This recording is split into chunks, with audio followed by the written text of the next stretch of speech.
how many of you are here. It's a fantastic message that you really care about these issues that have been in the news, and thank you so much for being here.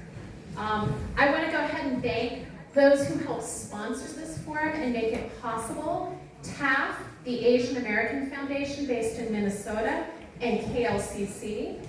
I also want to thank all the different elected officials that came out tonight. Hopefully I don't miss anybody here. We have Congresswoman Val Coyle coming, representative from Senator Wyden's office, Eugene Mayor Karen Knudsen is expected to be here, Springfield's Mayor Sean Van Gordon, Senator Floyd Przansky, Senator James Manning, Representative Lisa Fragola, Lane County Commissioners Heather Buck, Lori Trieger, David Lovell, Pat Farr, and Ryan Seneca, Eugene City Councilors Matt Keating, Randy Groves, Jennifer Ye, Greg Evans, Mike Clark, Lindsay Leach, and Springfield City Councilor Corey Rodley. I also see some of my colleagues from the Eugene 4J School Board, and I believe we were expecting some people from LCC. So thank you very much for being here. I also want to give a shout out to the Asian American Council of Oregon and all of its board and volunteers who made this event possible. A few logistics before we get started. Anyone who needs restrooms, there are two sets of restrooms. One, if you go to the back of the sanctuary on the left and go down the hall, you'll see some restrooms. If you go down the stairs and go all the way down that hall, there is a second set of restrooms. We have childcare in a nursery that is off to the left. And I also want to let you know we have a few things that may be helpful for people. We have an email sign-up list if you want to stay apprised of these issues. In the back, it's on a bright orange sheet of paper. We also have a Dropbox for questions. Some people may feel comfortable. We're going to open this up to audience questions after a few questions from the moderators of our panel.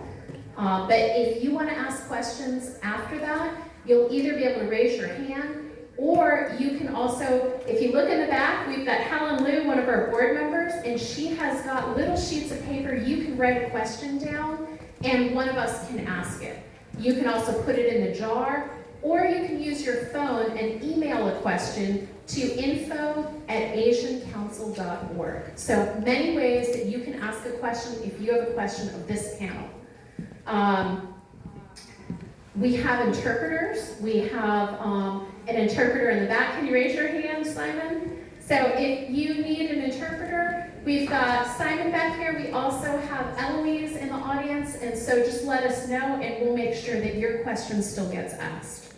And lastly, I guess what I'll say is we have food and drink after the program is over downstairs. We hope you'll join us for that.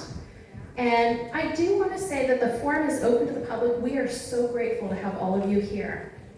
The strong community support means a lot. Because our time is limited here tonight, we do want to stay focused on what has brought us here, which is the burglaries targeting the Asian American community and what can be done to prevent them. We know that there are broader topics on many people's minds, such as flock cameras, and whether to use those, and we know that you care a lot about those issues. Those are important conversations that deserve a forum of their own, but tonight we ask that you honor the focus of this forum, and we want to keep the discussion on this topic. Likewise, we want to make sure the discussion does not turn into one that puts the blame of individual criminals involved in these cases on any one particular demographic, nationality, or country of origin, or becomes a platform for any anti-immigrant rhetoric. So I ask everyone to please respect these ground rules so we can have an informative and constructive discussion about these burglaries and how we can try to prevent more of them. With that, I'll turn it over to my co-moderator, Jensina Hawkins, so she can introduce the panel and give you some background. Good evening. Good evening. I'm going to take yours. Good evening. Really? Good evening. Testing this one, testing that one. Go closer. Is it a kiss me mic? There you go. Kiss the mic. All right, thank you, Sharon. All right, woo. All right, here we go. Thank you so much. All right, I'm Jensina Hawkins. For the two of you in the room who don't know, that was Jenny Jonak.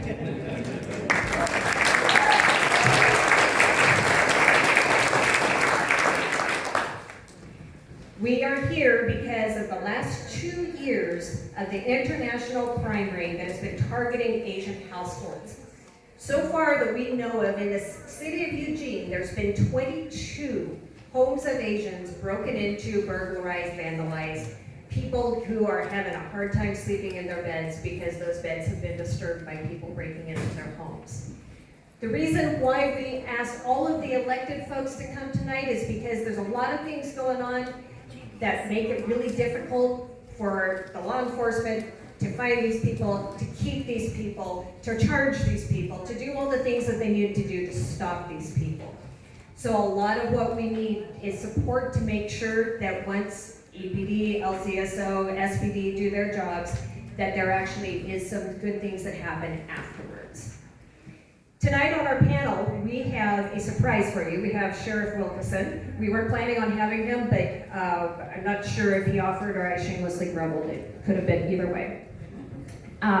Obviously, we have Lane County District Attorney Christopher Parosa, who has been amazingly collaborative with the AAPI community. We have Eugene Police Chief Chris Skinner, who is probably going to get the majority of the questions and the pressure and the stress, but he's used to that from me because I used to be the chair of the police commission.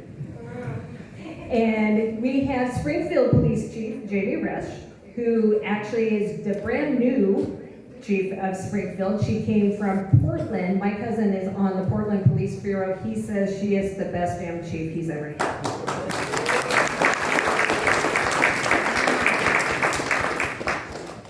And then we have Prosecutor Gavin Bruce, and I actually don't know what your official title is. It's the Bias Crime Resource Prosecutor, or a Senior Assistant Attorney General. Yeah, what he said. A lot of So it is also his job to help explain why we're having a really hard time with a lot of these charges. With these introductions, I'm going to pass the microphone down through the panelists and have them give probably about, I'm going to shorten you guys, sorry, probably about 3 or 4 minutes each to talk about who you are, why you're here, and then we will start going into questions that Jenny and I will alternate, and then we'll open it up for questions from the audience. District Attorney Parosa. Thank you, and I will keep it short because I know you have a lot of questions and I want to make sure that everybody gets to have their questions asked and hopefully answered. I do want to note to start, and Chief Skinner and I were just talking about this a minute ago, there are going to be some things that we cannot get into, some facts about the investigations or ultimately the people who we believe are involved, because it could imperil the likelihood that we ultimately put a stop to these crimes and these actions, or ultimately for me, as a prosecutor, I have an ethical obligation not to try my cases in the media or in the public square, but ultimately in a courtroom in front of judges and juries and things of that nature. So it's not that we're trying to hide information from any of you with regard to the particular cases, but we have to be very careful about not over-divulging information that could put the investigation itself or the subsequent prosecutions in peril. So with that, I'd say thank you for having us tonight. I think this forum is in many ways long overdue. It's important for everybody to understand that when any one group in our community is being targeted for victimization, we are all under threat. And that is absolutely the case here in Lane County right now.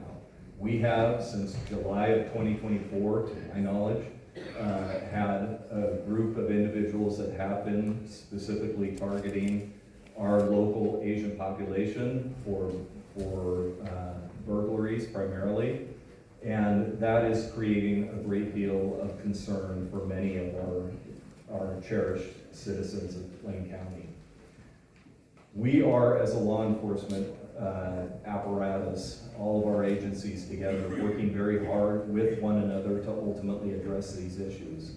They are challenging. There are many different problems and challenges that are presented to us in handling these cases, not the least of which is that these are individuals that ultimately are not people known to us. They come into our community for a short period of time and then they vanish.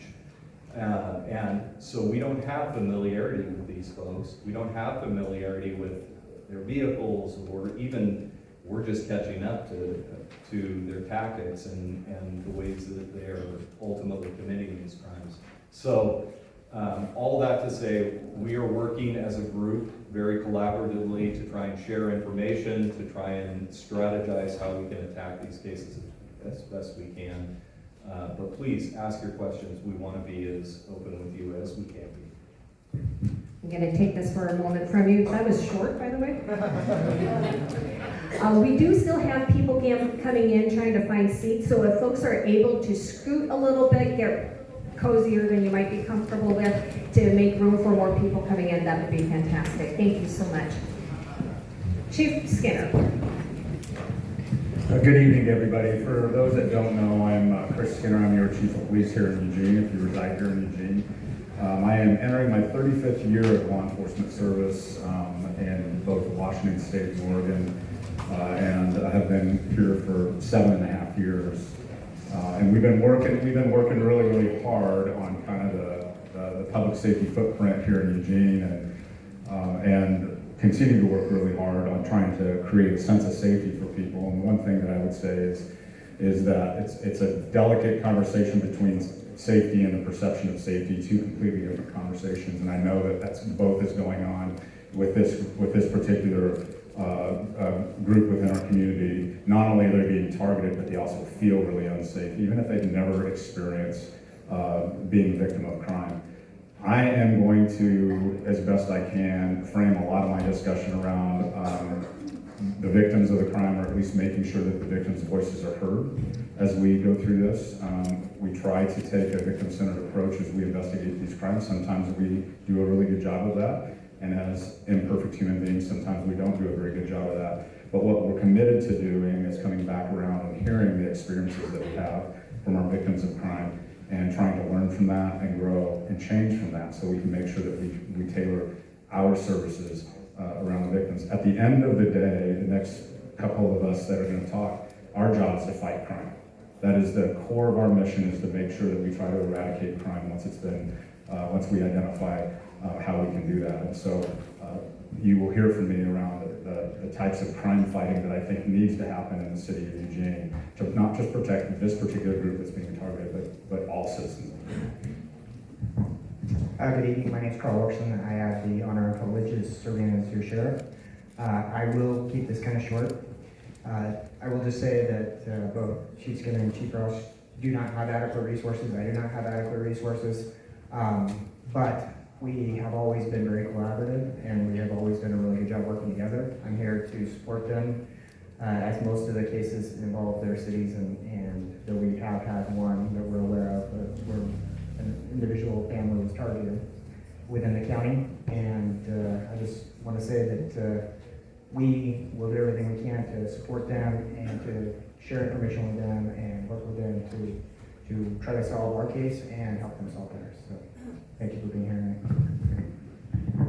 tonight. Good evening, I'm Jami Resch, I'm the Springfield chief. Just prior to that, coming down, I've been down here for about 2.5 years. And prior to that, I did 25 years up with the city of Portland. I have kind of a twofold agenda for this evening. One is obviously to talk about what we're here to talk about, but also to put a face to SPD for those of you who have not had an opportunity to meet me or who have not had an opportunity to engage with a Springfield police officer, just because I know we're over here in Eugene. Another important aspect for me, for you all to know, is that as it's been mentioned, we do understand that while the three of us have jurisdictions, the people who are committing these crimes do not have jurisdictions. Mm-hmm. And they go in between our areas, and that's why it's so important that we work collaboratively, sharing information and using all of the tools that we have. So I thought it was very important that you see that, the vast majority of the agencies in this immediate area are here this evening. As you hear me talk, if you hear me say reported crime, I am using that term very intentionally. Hopefully I have the opportunity tonight to talk a little bit about how important it is that we know what is happening And sometimes crimes go unreported for some very, very understandable reasons. But when I say reported crime, I'm speaking intentionally, so hopefully we can talk a little bit about that. But I really appreciate you all being here this evening, and I look forward to tonight. Good evening, my name is Gavin Bruce. I'm the Oregon Department of Justice Bias Crime Resource Prosecutor. I've been in this position for just about 3 months, but I actually come from the U.S. Department of Justice, where I was in the U.S. Attorney's Office for 8.5 years, where I served as the Civil Rights Coordinator for the District of Oregon, prosecuting and investigating hate crimes across the state. And I think it's a perfect segue from discussing collaboration between the different agencies here locally, and it's why I'm here today, is to talk about the collaboration that we see between the different agencies and also statewide, because this isn't just an issue that is affecting Lane County. There are communities, AAPI communities, that are being affected in Beaverton, in Albany, in Deschutes County, and all over the state that are being affected in very similar ways. And so our job from the state is to try to be a resource to every local law enforcement agency, but also to try to be a more of a global clearinghouse in an effort to try to combat this from a statewide perspective and to provide those resources from the state down to the local agencies that are really have the boots on the ground, that are trying to investigate and prosecute these cases. So in my current role as the Bias Crime Resource Prosecutor, I also have a lot of information on what types of crimes fit into bias crime and some of the difficulties that the local prosecutors and the local investigators have with bringing bias crimes. So that's probably where I'll be talking a lot tonight about those difficulties and also some of the plans that we have to try to address those. So with that, I look forward to all of your questions. Can I steal that from you? That wasn't awkward at all. So, in addition to all of the other really important people here, I just wanted to point out that Mr. Jonak and Mr. Jensina Hawkins are here as well. And they have been extremely patient for the last couple of months while Jenny got this wild idea and said, Jensina, why don't you help me with this? So, we appreciate them. First question, Chief Skinner, you knew it was going to be you. Please describe the investigative process that led to the apprehension of 7 suspects on October 9th. Thank you for the question. So we affectionately refer to this as our Skyline 7 that were arrested most recently. And investigators were working really, really hard to try to identify pieces of information that we could track down to help us focus on whether or not A, the suspects were still in our community, and B, if they were in our community, where were they? This particular group, part of the strategy is that before they commit burglaries, they have a jamming device that jams Wi-Fi, which then oftentimes shuts down surveillance video that's happening in your house. How many people have surveillance video that's anchored to their Wi-Fi? Most of us do. In one particular case, we had a piece of video, very granular piece of video, with a vehicle that we thought was a suspect vehicle. And honestly, we don't necessarily need to get into the ALPR discussion but I have to say that at that particular moment, it was a Wednesday afternoon, I was on a council meeting and a work session talking about the values of ALPR technology when we got our first hit on the vehicle we were looking for. And how we leveraged the technology is we didn't have a plate. We had a really good description of the car. We were able to put the description in the car into the ALPR technology, and the ALPR technology started giving us options for that vehicle, and we were able to identify the suspect vehicle with a California plate after vetting a couple of vehicles that were similar in nature, but we found the perfect match. We found the suspect vehicle with the plate. Once we had the plate, the ALPR technology was just invaluable. I'm sitting in the council meeting, we get our first hit on ALPR, and I honestly, if I could have you see what happened next.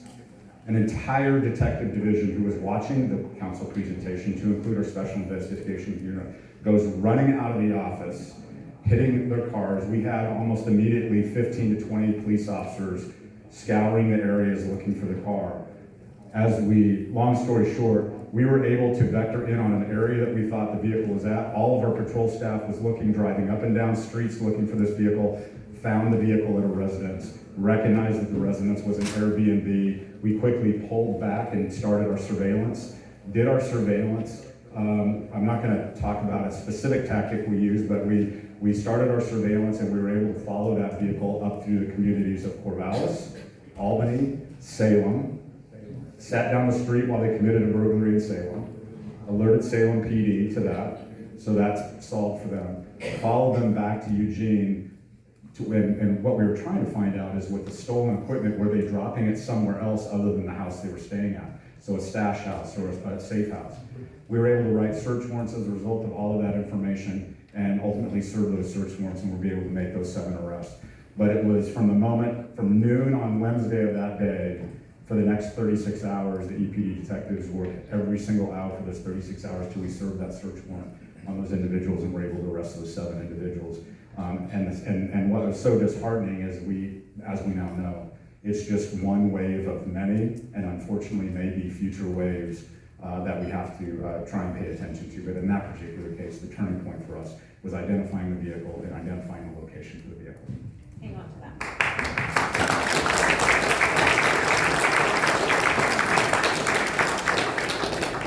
Chief Skinner, I'm going to tag team you now. Sure. Gavin Bruce had mentioned these happening outside of Lane County in other parts of the state. Can you speak to that? Because I think one of the questions that's come up is how much of this needs to be a local effort and how much of this really requires coordination among jurisdictions or action at the state level? Yeah, this is not a Eugene issue. This is a statewide, this is a national issue. Most recently, there was a separate group of individuals arrested in Clackamas County just recently. We got alerted from some law enforcement professionals in California that were tracking these individuals up the I-5 corridor.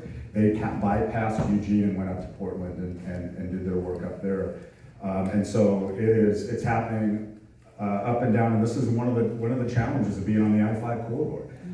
It's an easy ingress, egress. It's easy to duck into our town and victimize our community, and then easily and quickly escape. But we're seeing this up and down the West Coast. We're seeing this nationwide. I honestly believe that this personally is a very organized ring of individuals, well-financed, that are coming together at somewhere in our country. I have a sense of where that is. I'm not sure I should share that, but I have a sense of where that is. And then going and being sent out into our communities all over the country to perpetrate these crimes. I honestly believe there's a chance that this is a separate business model for a cartel type of organization. Thank you. I guess we didn't really plan the placement of the panelists and the microphones very well. But the question is for Attorney Bruce. Can you break down for us exactly what everybody has been asking about since they heard about this? Why these burglaries do not qualify as hate crimes under Oregon law? I'm happy. Is this on? Yes, okay. I'm certainly happy to do that. So Oregon law classifies hate crimes as bias crimes. There's bias crime 1 and a bias crime 2. A bias crime, tampering or interfering with property or property crimes fall under a bias crime 2. And a bias crime 2, in order to meet the requirements of that statute, you have to show that an individual tampered or interfered with property, inconveniencing the individual, and did so because of the individual's protected class. There are 2 very difficult issues that prosecutors attempt to address in these prosecutions. And the first is really the threshold question that is going to be the most difficult, which is theft tampering and interfering with property? When these statutes were passed for criminal mischief, which is the precursor to the bias crime 2, when the statutes were passed in the 1970s, the legislature stated that criminal mischief is not about thievery. It's about interfering or tampering with property, such as breaking a window, such as breaking a fence, or such as, let's say, harming a window or breaking a window at a temple. It's that type of action. Because it doesn't relate to theft, then the bias crimes are very difficult just to get over that initial hurdle. Now, we have not seen, and I guess we've been addressing this now just for the last few years, and we're now looking at whether there are legislative fixes so that we can include theft based on an individual's, based on or because of an individual's protected characteristics, whether that can then qualify as a bias crime. We've been in discussions with the legislature, with some of the senators here tonight, about how we can make those changes. The second difficult hurdle that we have with prosecuting these crimes as bias crimes is the because of element of the bias crime, which is we have to show that the defendant targeted the individual and tampered and interfered with the property as is currently written because of, in this case, the individual's national origin. A defense to that claim can be that we are targeting the individual not because of national origin, but because we know they own a business, because we know the individual has a lot of cash assets at their house. These can be defenses to these claims and can make that second because of difficult to prove in a prosecution. Now, there really is no definition currently in law for what because of means. We go on what has been a Supreme Court case, which is the State versus Hendricks, which does say that motive, that because of element, can be satisfied if a biased motive had any part in the crime. So that allows prosecutors to be aggressive in charging these. However, when you have the initial hurdle of tampering and interfering, not accounting for theft, as well as the because of hurdle on the back end of the prosecution to the jury, it really makes these crimes difficult to prosecute as a bias crime. So that kind of lays that legislative ground, or the prosecutorial groundwork, and why these are difficult under a bias crime heading. It's also worth noting that the cases that we would be prosecuting, bias crime 2 is a misdemeanor. It's an A misdemeanor, which means the maximum penalty for a bias crime 2 is 1 year, and it's 1 year of jail.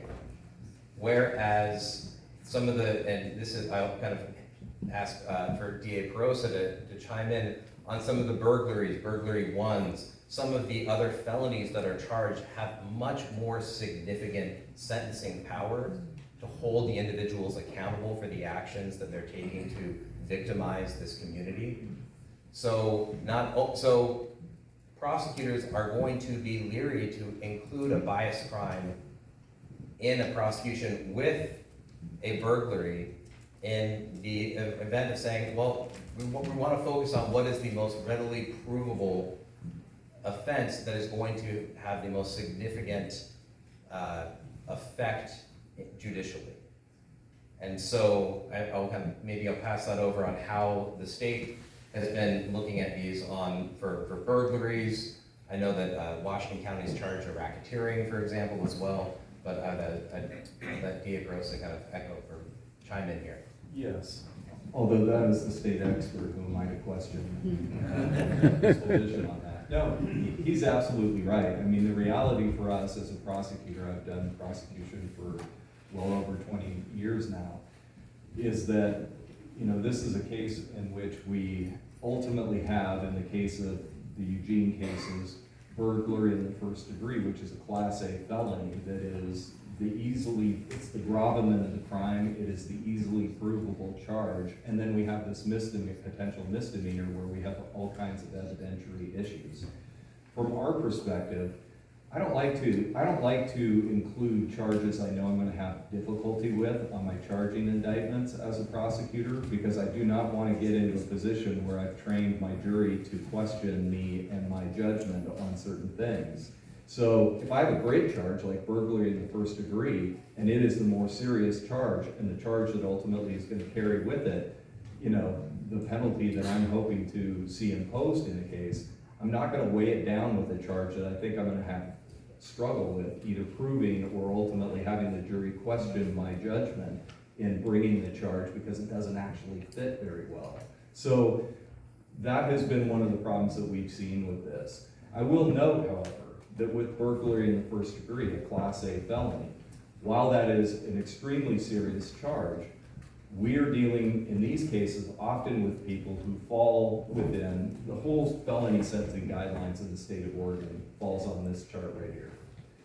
And with burglary in the first degree, where there isn't either physical injury or threat of physical injury during the commission of the crime, or the dwelling wasn't occupied at the time in which they entered with the intent to commit theft or some other crime, it's only a crime seriousness level 7 offense. And because these individuals are folks that we do not have criminal records on, they qualify as an I on the felony sentencing guidelines. So when you follow this chart and you look what a 7 I's presumptive sentence is on the felony sentencing guidelines, it falls below the threshold in the state to ultimately have it be a presumptive prison case. It is presumed to get probation. What we're hoping to see is the potential for maybe aggravating, some kind of an allegation of aggravating factor that we can file with these charges that would automatically qualify these people for a potential prison sentence as opposed to probation. That's what we're hoping to see out of this. We've begun to have discussions already with Senator Brzezinski, who's here today. He understands, and many in our legislature understand the problems we have. And I'm hopeful that we can get something done on this here in the near future.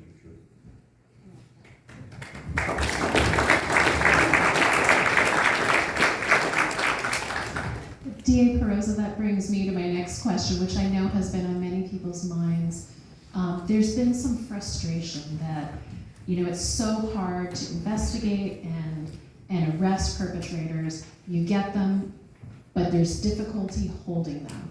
And when they're released on $5,000 or $10,000 bail amounts, which to victims who may have lost significantly more than that seems both deeply unfair and also to reinforce what Chief Skinner was saying. If this is a cartel and this is its business, it's a pretty good business model. If you can steal a lot more than that and get out with no repercussions with just a fraction of what you stole. So can you speak to why that is in our system and what you see as a potential solution to that?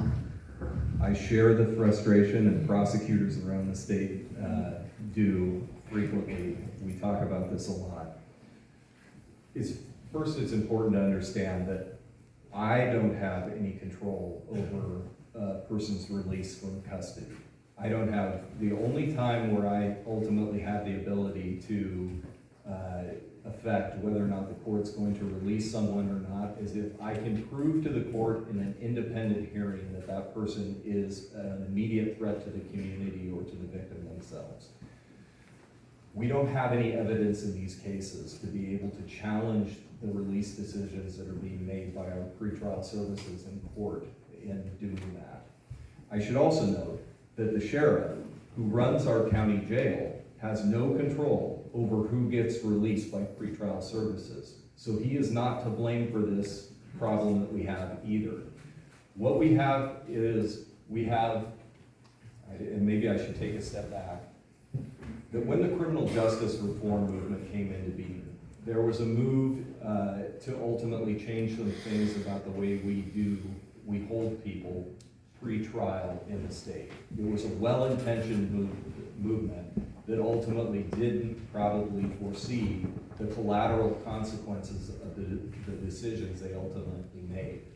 What they did was they constructed a system wherein initially the Chief Justice was assigned to categorize every crime into 3 different buckets. The first bucket are pretty much low-level crimes where a person is automatically eligible for release from custody on their own recognizance.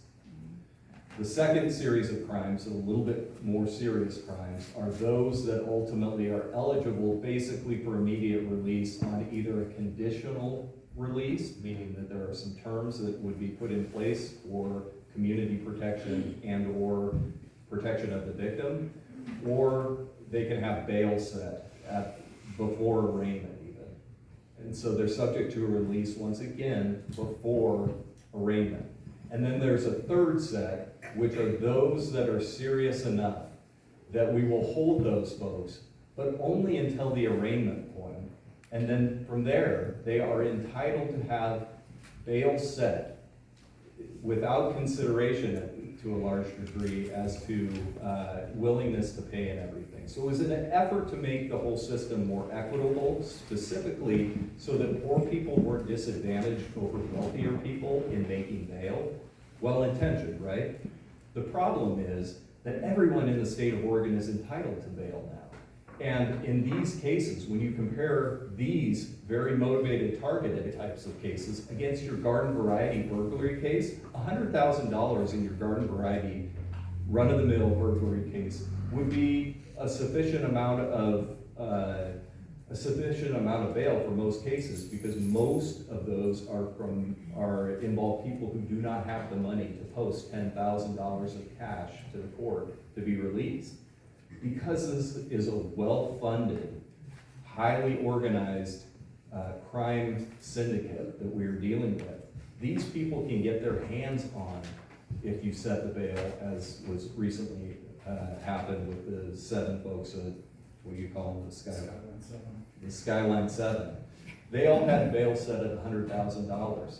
Well, guess what? Their organization, or I'm assuming their organization, was able to provide $10,000, 10% of the bail set, to achieve their release. And the frustration, from my perspective, as we saw in cases involving prior AAPI burglary individuals, was that they immediately flee our state once released, and often will make their way back to wherever they're from. And getting us through the process of extradition, if we catch them, can be a challenge as well, as we saw in those original cases from July of 2024. So we need to have a mechanism by which we can better assess whether or not a person is either a risk to the community or is a serious risk of flight, which these folks all are.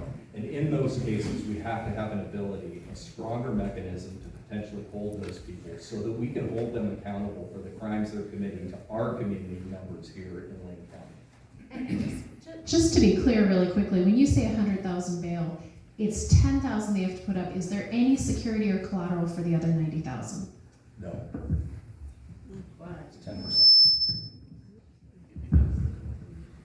All right, well, thank you for raining on our parade, Dean Parosa. The next question is for Springfield Chief Resch, and then I would like you to pass it to Sheriff Wilkerson, because I think this also is going to apply to his territory as well.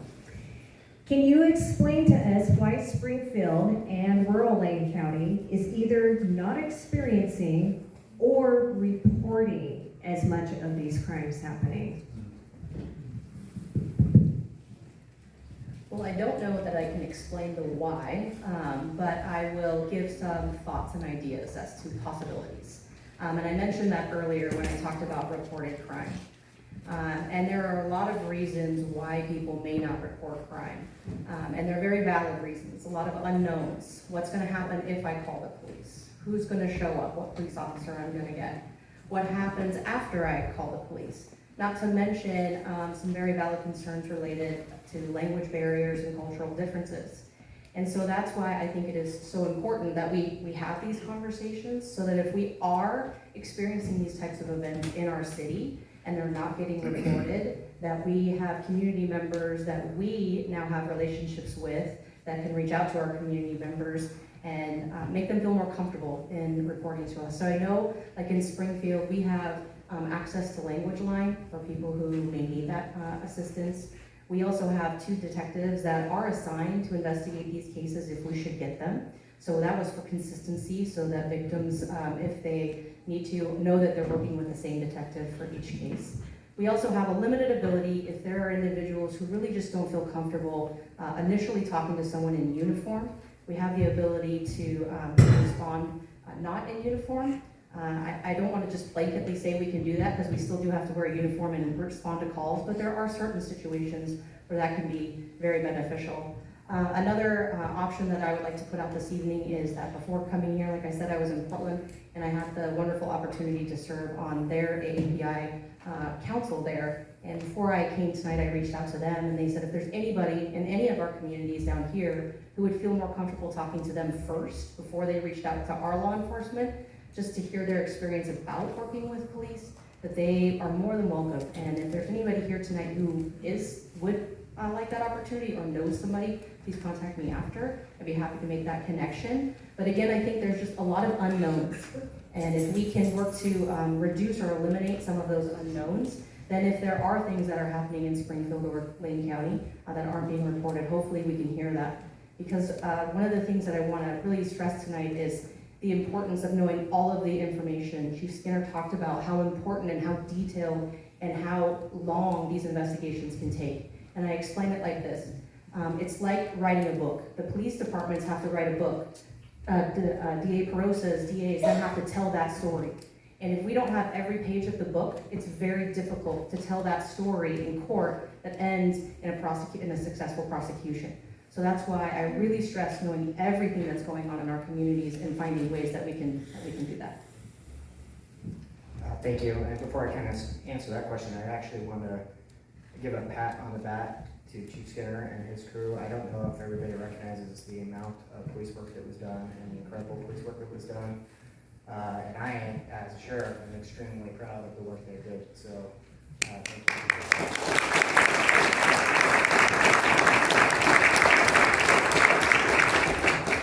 To add on to what Jami was saying, I think that I agree with everything she said. I also think there's a little bit of a difference in the county, and the fact that over the course of the years, we have, because we've been so under-resourced, we have conditioned a lot of people not to call us. A lot of people have been victims of crimes and think to themselves, oh, well, they're not gonna be able to do anything about this anyways. Mm-hmm. The chief had earlier said reported crimes. I'm not certain that there aren't several more of these cases in the county because they have not been reported. One of the things I've talked about in the past is that if we somehow miraculously got sufficient funding to put out a reasonable patrol force in the county, one weird thing might actually happen is, statistically speaking, crime may really go up because people will get trained then to call and report the victimization.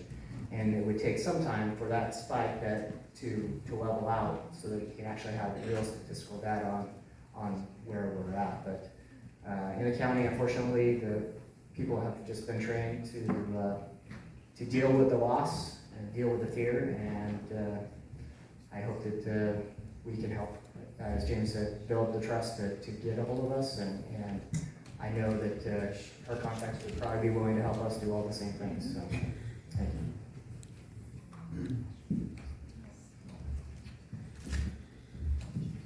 Thank you. And for anyone who needs to report a crime, we have a one-pager that's got different numbers on it. And I also want to make clear that the Asian American Council is here to help, to assist, to provide support, and to connect you with resources. So if that's something you know of, or you know of anybody who needs to report something like that and they want that support, it is here for you.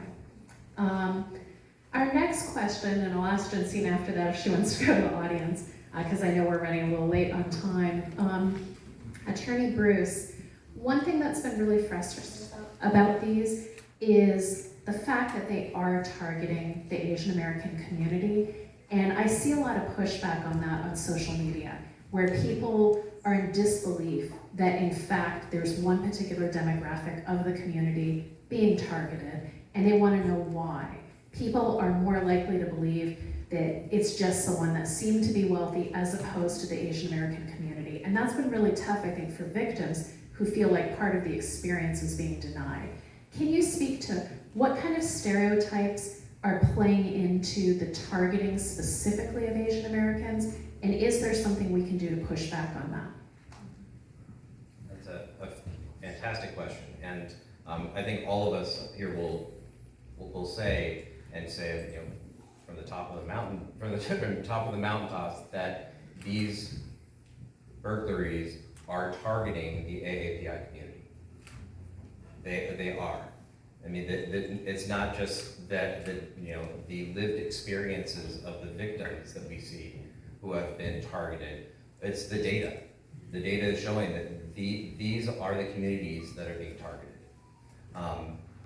As to the stereotypes, one of the stereotypes really that really plays with a lot of biased crimes in general are that these are communities that have been it's ingrained that there is a sense of distrust of law enforcement, sense of distrust for reporting, and in some cases, a sense that they won't be, whether the crimes won't be reported to law enforcement, or that they'll be, the victims will remain silent, whether it's because of shame, whether it's because for a whole host of other trauma-informed reasons that they would remain silent. It's events like this that help put a stop to that. It's seeing a room full of individuals and community members that are dedicated to assisting and speaking for those in the community and those in the community speaking out. And so the more events and the more events like this, the more we stand up as a community and say that these crimes are targeting a protected class. These crimes are targeting vulnerable individuals in our communities, and that we're not going to stand for it. And we're going to put the resources, not only of our local law enforcement, but our state law enforcement into these cases. Then that's what we hopefully do, is then we have the resources to investigate and prosecute, as well as the message that that's what we're going to do, that we're going to prosecute. We're going to hold these individuals accountable in a court of law, not just with an indictment and release, but through trial, through prison, through restitution, and through a victim-centered approach to an investigation and prosecution that will bring accountability and hopefully some sense of closure to the victims. So I think this is the type of event that is going to help change that narrative. Okay, so I guess I get to start the free-for-all. First of all, I need to know where our microphones are and who's carrying them. Okay, Susan Cox is going to help us. She's our honorary Korean consul, by the way. All right, Susan's got the microphone, so if you have questions for the panelists, please raise your hand. Okay, all right, that's a good start. Hi, I'm Marby Schumann, and a few months ago in our neighborhood, I actually witnessed, because I was interrogated by the detectives that went door to door, there was a very big burglary. This happened when we had that windstorm, and the family that was burglared was, their fence fell. And from what I understand was the burglars came, it was a corner property, burglars came, broke the back door, and stole cash, the vault, and many other personal items. I know that they are becoming very sophisticated now, so I want to know what we can do to enhance our security system. I had cameras, so some of the photographs that I said that when we were looking through the cameras that I didn't recognize his vehicle, I gave to the detective. I don't know if that helped or not, but what could we do as neighbors? You know, aside from the fact that we've sort of formed a little neighborhood watch among the neighbors around us, but what can we do to battle this jamming of the Wi-Fi? I mean, how can we help ourselves be more secure and unafraid with things like this? This looks like the question for Chris Skinner. Well, it's a multi-part question with multi-part answer. One of the things that we have a tendency to do as a people is we live our lives on social media, and everybody knows where we're at any given time. Most of these burglaries are happening when people aren't home. Not all of them, but many of them are. And that's by design, because they know when you're not home, because they have done a tremendous amount of surveillance to recognize where you're at. We were talking about stereotypes a little bit earlier. One of the stereotypes is that all business owners are wealthy.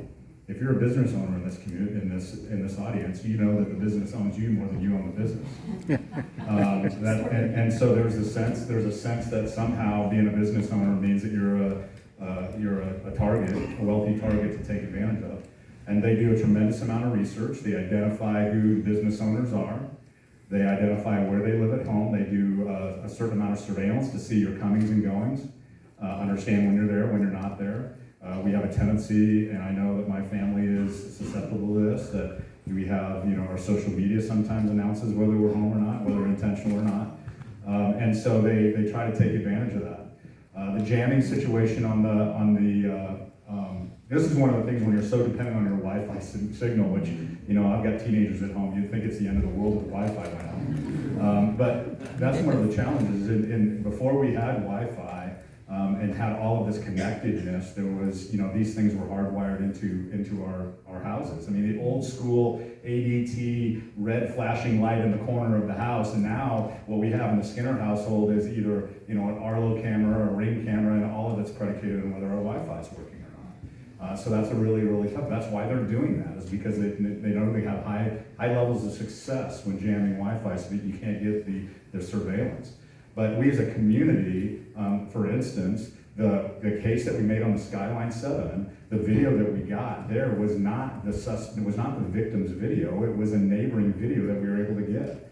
And so, as much as we can have a really good community conversation about surveillance is happening everywhere, and in many, many cases, your neighbor's surveillance is going to help you out. And so, coming together as a community, being aware of what's going on in your neighborhood, and calling us when you see something suspicious, and not waiting or think about it. If there's a gut feeling that that's not right, then call us. Even if we can't respond because we're busy, if we can get that piece of information, hey, there's a gray van sitting down the street that just looks like it just is out of place, and there's somebody sitting in that, and I saw 3 or 4 males walking to the van and walking away. I mean, we had this most recent burglary that we had. Our best witness that we had, and we had to go find this witness. Our best witness watched 4 individuals walk away from our most recent burglary with a sawzall in their hand. For those of you that don't know what a sawzall is, it's a cutting tool and a step ladder. And guess what? It was a 2nd story entry, and they ended up cutting out parts of the walls looking for where cash might have been stored. That was in broad daylight, and we had to go find this witness to be able to tell us that. So in many cases, the piece of information that we need is held within your community, within your neighborhood. And that will be really, really important. And then from there, quite honestly, we need to just be turned loose with all the tools that we can have at our disposal to be able to chase down the perpetrators of this crime and be able to do that. I am not going to be able to tell you that there's any one thing that this police department can do for you or you can do for yourself that's going to make you 100% sure you won't be a victim of crime. I know that doesn't feel good, but if there's one thing, when you look in this room and all of the differences that you see in this room, if there's one thing that binds us together is we're all susceptible to being victims of crime in this community. And if we come together as potential crime victims and crime victims in this room, we can come up with some of these solutions. And I think that's one of them, is making sure that we take care of each other within our own neighborhoods. I will say my social media, and everyone knows that I'm here tonight, but there is one of EPD's finest actually just parked his car in my driveway tonight, so my house does not look empty. So please don't go burglarizing my house this evening. Susan, who do we have next? I would like to first get some statistical information about burglaries. So, of all the burglary cases in 2024 and 25, how many targeted Asian families And also of all the victims, how many actually retrieved the stolen items? Can you give us some information about the overall picture before we talk about particular cases? Yeah, we have the lion's share of that work, so I'm not gonna, and I'll make sure I get your contact information so I can give you that. So when you think about, we have to look at the totality of it. We're talking about 2 years or a year and a half's worth of burglary cases. I don't know the percentage of those that have been specifically Asian American members of our community, but I can get that information for you through crime analytics. We have that. I would say anecdotally, in very rare cases do people get back what has been burglarized, in very rare cases. Especially when you're talking about cash, money, jewelry, those things are very easily sold off or disposed of. The Skyline 7, we were able to recover some because it was so quickly, we were so quickly able to apprehend them after they had done some burglaries, so some of that had been returned. But unfortunately, in very rare cases, you get everything back to the store.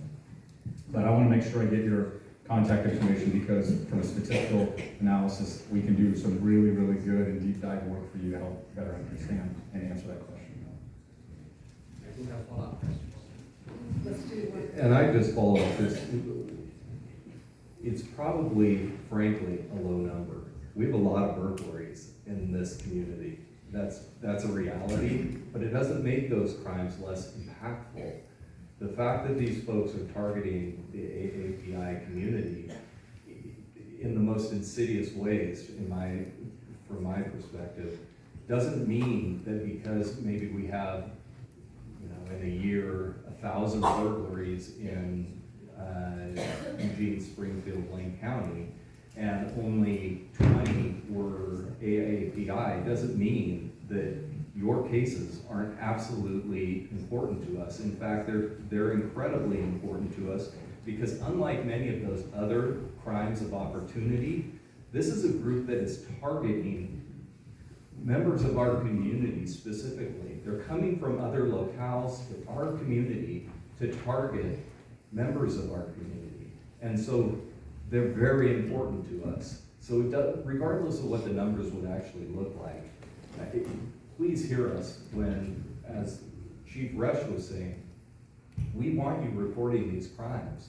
We're gonna have better statistical information if you report crimes that are happening to you. And I would feel terrible if ultimately crimes were happening out in our community and we were failing to report them either because of shame or some other reason. We wanna know about them, we wanna help you out.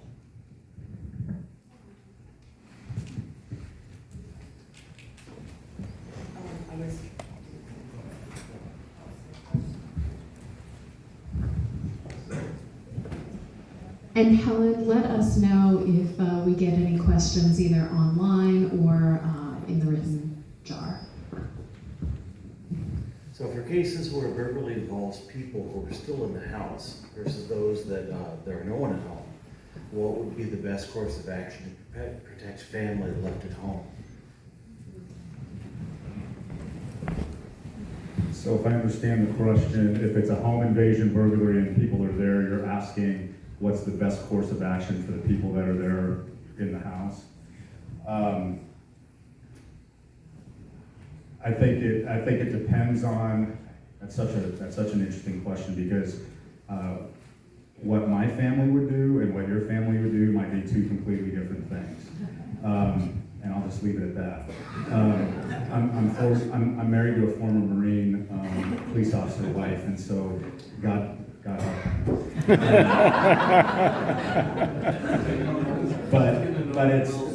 But it's a serious question. The first thing I would say is that your safety is paramount. Anything you happen to lose that's of a material value is not worth your life. I have not seen anything to suggest this particular group is violent. We have not seen a level of violence or of carrying of weapons or those types of things. They are crimes of opportunity for them while you're mostly gone. And in a few instances where they thought somebody was gone, somebody might have been there, but there was not an altercation. There might have been one or two, but there was not significant altercation. But your safety is the most important. So I would say that, we would say if you're calling 911 in this particular cases, and that's the distinction, if it's a crime in progress, we want you calling 911. If you happen to come home from vacation or a long day at work and you found that your house is burglarized, then it's more appropriate for the non-emergency number as opposed to the 911, the in-progress number. But then those dispatchers would probably tell you when you do that is they would ask you to feed them intelligence about what's going on, where you hear people, what you see, so responding officers to the scene can be prepared. We come in very heavy and fast on those, and it's important for us to try to articulate and be able to know who are the good people versus the bad people in that scenario. And so sheltering in place, especially if you're not in danger, sheltering in place is really important. Much like in our schools, we have shelter in place types of strategies for active threats in our schools. It would be the same for the house, sheltering in place. But at the end of all of this, making sure that you understand that your life is more important than anything you're going to lose. And again, being able to feed us as much information as we can so as we arrive. Because when something comes out and it's a home invasion, what happens is tones go out on the radio. And when tones go out on the radio, everybody's listening. I don't care what they're doing or where they're at, they're listening. And it looks like, honestly, it looks like a 6-year-old soccer game. If you have 6-year-olds that chase the ball around, that's what happens. You get a tremendous amount of resources. And when we arrive on scene, we're very coordinated, but communication is really important, and being able to understand who the suspects are versus who the victims are is a really important piece of information for us. And so feeding us that intelligence is super important. Can I just add one thing to Yeah, that? absolutely. And you mentioned like your family is at home, so if we take the scenario that you're not at home, but maybe you've been made aware that you're watching the camera or something. It's very important, I always tell people, especially who have children at home, to make sure that they know their address. A long time, like when I was growing up, if you picked up the phone, you called 911, dispatch knew it because the phone was where I was because the phone was connected to the wall. Most of us have cell phones now, and a lot of us don't have landlines in our home. So a lot of times we get phone calls and we're trying to figure out where people are. And so it's really important that every person in your household knows your address. So if they're on a phone that dispatch can immediately track, we can get that information as quickly as possible. I'd like Sheriff Wilkerson to address the question as well for folks in the rural part of Lane County where it may take longer to have a deputy respond. Sorry. Yeah, unfortunately, depending on where you live in Lane County, you may not get the same level of resources or the same speed that both of these chiefs have the ability to provide. I would say that everything that Chief Skinner said is absolutely 100% right on, and that there's nothing in your home that's more valuable than your life or the life of your family. So honestly, I tell my staff that if they see something off duty and it's not something that they need to immediately involve themselves with, to stop somebody from getting hurt or injured, I want you to be a really good witness. That's also one of the things I would say is, get as much information as you can, but get yourself to a place of safety and give us all the intel you can give us. And have plans. You were talking, or Jami was talking about, make sure your kids know the address. Make sure your kids know where a safe place to go is. Make sure that you know how to get in and out of your house in all the various ways. And it's important for a variety of reasons. If you have a 2-story house and the house is on fire, how do you, if you're upstairs, get out if downstairs is blocked? So some of these things are just natural planning, and they can kind of cover multiple scenarios. So, but just, do everything you can to keep you and your family safe.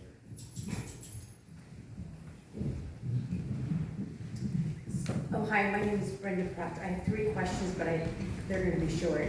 So my first one is, I'm from the Portland area, and in Gresham they have an app called My Gresham app, and it's really wonderful, and I was wondering if you have that down here. And what it is that if there's something that you know of, you can take a picture, you send it, it goes to the police department. They will not call you because it may be something that they're working on, a case or something.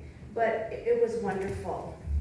It is a wonderful. Can I just pick one of these off at a time, just so we can do that? So what you're talking about is an app that was started here in Eugene, and Gresham can thank us for that. It is our online reporting solution, which is called My PD Connect, which allows people to report, upload video and pictures and can report these types of crimes, especially these what we call cold crimes. They're not crimes in progress or cold crimes, but we do have that here in Eugene, for Eugene, for at least the Eugene PD jurisdiction called My PD Connect. You can also choose to, with a scheduling app, schedule a virtual meeting with a community service officer to discuss your case if you'd like to as well. So it's kind of like doing virtual or telehealth. So there's a variety of things that we can do with that. It's My PD Connect. Okay, thank you. So my second question is, so I was told, not from anybody down here, but from someone who was raised in Montana, is that she was saying that the cartel is going into rural communities, making themselves like locals and then recruiting people. Are we seeing that here in these counties and then maybe possibly Oregon? I don't know that I can say that I've seen what you just described, but I can certainly tell you that I have a team of folks who investigate organized crime, and the cartels are in Lake County, and they're not just your traditional Central American cartels. There is a variety of them, but organized crime, and it is in our community. What I've seen mostly is they come, they do their business, they leave, but you know, anything can lead to anything else if we are not paying attention. Okay. So my last question, I know we want the police and everybody to help us, and we appreciate all that you do, your service and everything, so thank you for that. But what can we as citizens do to help protect ourselves, our communities, and to help you? I think it was hit on earlier, that probably the best thing that we can do is be really good neighbors. I mean, we have gotten into a society where we don't know our neighbors, we don't talk to our neighbors, we don't pay attention to the comings and goings of our neighbors. I mean, neighbors first is probably going to be the best thing. And then being good witnesses, providing information when we're investigating, being unsuspicious when we're asking about your ring cameras or your various things that can help us prove cases. And I know that Chris has got something to say, so I'll turn it over to him. Oh, Chris has always got something to say. And I know I'm not an elected official, even though I sound like one. You know, for purposes of this particular conversation, what I would say is you got to advocate for each other. The victims in this crime are not great about advocating for themselves, and we have some that are very good at advocating for themselves. But mostly, when we start thinking about the different community groups that we deal with, you know, some of our marginalized community groups or underrepresented community groups, they just aren't great about advocating for themselves sometimes. And so we need to have meetings like this so that we give them the sense of empowerment to advocate for themselves, or find somebody that can advocate on their behalf so that we can have that conversation. Because to, I think, all of our points, we can go down the list. It's not just these burglars. You can go down the list of a variety of groups of individuals that underreport crime for a variety of reasons. Everything from distrust of law enforcement to the language barrier to embarrassment. You know, it doesn't matter what the reason is. The point is they get underreported. And so how they get reported is making sure that you, as a fellow community member, wrap your arms around them and encourage them to do that, accompany them, and give them a different experience with law enforcement. You know, we can never build trust in a community if people aren't willing to put themselves out there a little bit and give us a chance to prove them wrong. You know, it's like building a relationship. Let us prove you wrong about how we can try and meet your needs. And sometimes that's scary, but sometimes the way that happens is through a tremendous amount of advocacy from the community that's trying to support them. Just a couple of specific examples. Not only call us, but call us back. So when we have a burglary or something happens in a neighborhood, I have officers and detectives who will go out and canvass. And a lot of times people aren't home or they're asleep and they don't answer their door. We leave a lot of cards. We do not get a lot of calls. So if a detective or an officer leaves a card on your door, please call us back and inquire. You may not know that your neighbor's house was broken into, but you may have evidence that's critical to us. And Chief Skinner touched on this about our social media. A lot of people post, I'm on vacation in Hawaii next week, gonna have a great time. I wouldn't suggest doing that, especially when people have the ability to so easily look, and a lot of people don't keep their social media private. Another thing is we all talk about we have cameras. Have you actually looked at what your cameras see?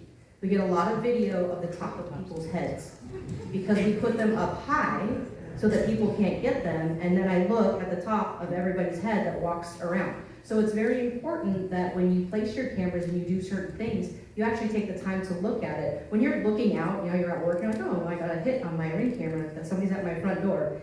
99% of the time, there's nobody at your front door. Mine is the flag that flies in front of it. But I'm not paying attention to if somebody walks up to my front door, can I actually see their face? And that's the important part. So there's little things like that you can do.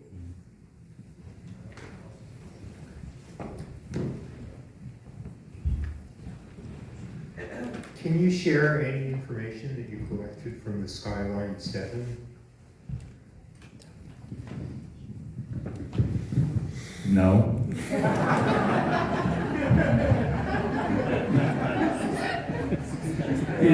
We're hoping to prosecute those guys if we can find them again. I mean, honestly, aren't we? Yeah, exactly. I think what we've learned, what I would say is what we've learned from that group is it's rinse and repeat as far as method of operation. So what it's done is it's reinforced every time we do one of these things. It helps us get a little bit more detail, more precise and focused on what we're looking for.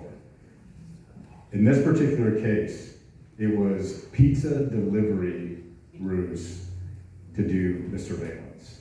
It's not always the pizza delivery, but it's oftentimes delivery of something that they're showing up as. So those are the types of pieces of information we get. The jamming of the signals we got, we found that out in July of 24. We saw it again in the Skyline 7. We followed them all over Corvallis and Albany and up to Salem. Same stuff, same things happen up there. So while I can't talk about the details of the case, because we certainly don't want to do that, what I can say is that we're gathering intelligence each time, and we're getting better and better at this. And with the right tools, we can do this. You've heard me say that a few times. I'm trying not to get too political here. But with the right tools, we're able to be able to apprehend people a whole lot quicker than we have in the past. And they're sharing the information. That's the part that I have been so impressed with Chris and all of their teams, is ultimately there's a collective of detectives from around the country who are speaking to one another about what they're seeing, how the how the operation is changing over time, so that everybody is keeping apprised of what the new tricks are that this group is using, which is fantastic. So kudos to your team for sharing out information with those other. Yeah, and I will say that sharing has extended to our federal government as well. FBI, we spent the day after the Skyline 7 arrest, we spent about 2 hours on the phone with about 30 different detectives, to include an assistant U.S. attorney as well as a local FBI. So we're starting to see more involvement, more interest from our federal investigative and law enforcement partners that have the ability to reach across state lines, and quite honestly are starting to wanting to really focus in on specifically the wire fraud aspect of this work. Is money getting wired back somewhere across state lines, and that's really the threshold they're hoping to be able to prove, so that they can really throw some federal resources at us. I think we have time for one more question. One of the questions that I had was about the trust, and one of the things that we're seeing on social media is things aren't being monitored the way that we feel that they should be in the AAPI community. Definitely I'll be posting some further information so people know where some resources are, like PD Connect and Language Line Services, which a lot of people were unaware of. So I think that's great to help with the underreporting. But one of the things that we are seeing is some sources, such as the Eugene Police Department social media, there's a lot of talk, but nobody's monitoring these talks. So they just stay up there, and they're making people angry. What are we gonna do about that? So I'd have to better understand, are you saying that we post like a press release or something like that, and then you have a comment section on that? Yes, the community members. Yeah, we can't pull that down, unfortunately. That's not, I mean, there's some free speech implications of that, and we're not at liberty to censor those individuals.